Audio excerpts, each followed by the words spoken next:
I was 26 years old when I found a letter in my father's old wallet. It wasn't addressed to me. It wasn't even written by him. But that one piece of paper changed the way I saw my entire childhood. This is the story of the secret my parents kept from me for 18 years. It started like any other Sunday. My father had passed away 6 months earlier. My mother had asked me to help clear out his old cupboard, the one he never let anyone touch while he was alive. It smelled like old wood and even older cologne, shirts he hadn't worn in a decade, a watch that stopped ticking years ago, and at the very bottom, wrapped in a plastic bag, his wallet. I almost didn't open it. It felt too personal, even for a dead man. But I did. Inside, there were the usual things: an expired ID card, a faded photo of my mother from their wedding day, a few crumpled receipts, and tucked behind all of it, folded into a small tight square, was a letter. The paper was yellow. The ink had faded to a dull brown. It looked like it had been folded and unfolded 1,000 times, like someone had read it again and again before finally putting it away for good. I unfolded it carefully, and that's when everything I thought I knew about my family started to unravel. The letter was from my father's older brother, my uncle, a man I had met maybe 3 or 4 times in my entire life, always at family functions, always for a few minutes, always with this strange distance between him and my father that I never understood as a kid. I always assumed it was just one of those adult things. Brothers grow apart. Life gets busy. I never asked questions, but the letter told a different story. It was dated the year before I was born. In it, my uncle was begging my father for money. Not a small amount, enough to save a business that was about to collapse. He wrote about his wife, his 2 young children, the shame he felt asking his younger brother for help. He wrote that if my father said no, he didn't know what he would do.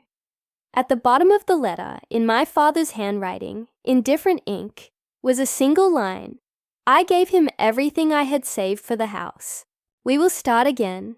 I sat on the floor of that room, and I didn't move for what felt like an hour. Because here's what I remembered from my childhood. We didn't own a house until I was almost 10 years old. We lived in a small rented apartment, 2 rooms, no balcony, a landlord who raised the rent every single year.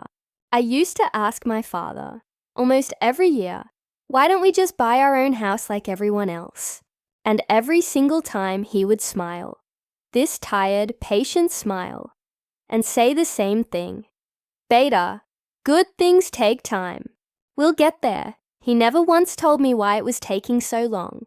He never once told me that the money for our house was sitting in his brother's business, keeping another family afloat while we paid rent every month and made do with less. He never made me feel like we were sacrificing anything. Not once. Not a single complaint.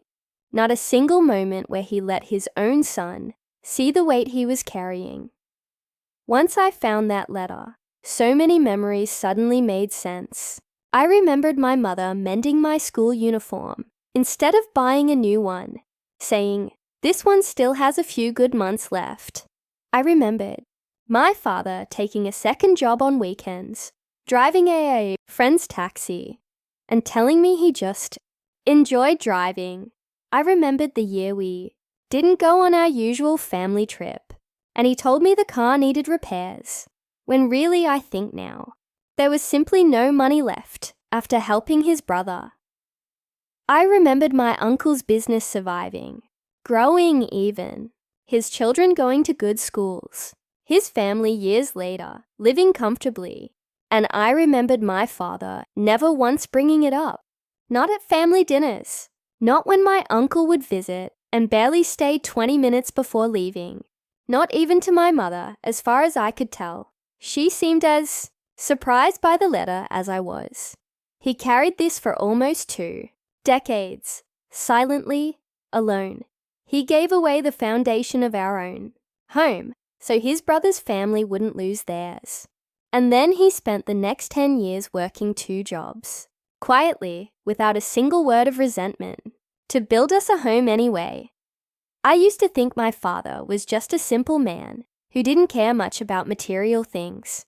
Turns out, he cared about one thing more: keeping a promise he made to his brother and protecting his own children from ever feeling like they had less because of it. I used to be a little embarrassed, as a teenager, that we didn't have our own house. I remember feeling a small sting of jealousy when my friends talked about their big rooms, their gardens, their family homes that had been in their families for generations. I never said this to my father, but I think, somehow, he knew. Because I remember one night, I must have been around 15, when I was quiet after visiting a friend's new house.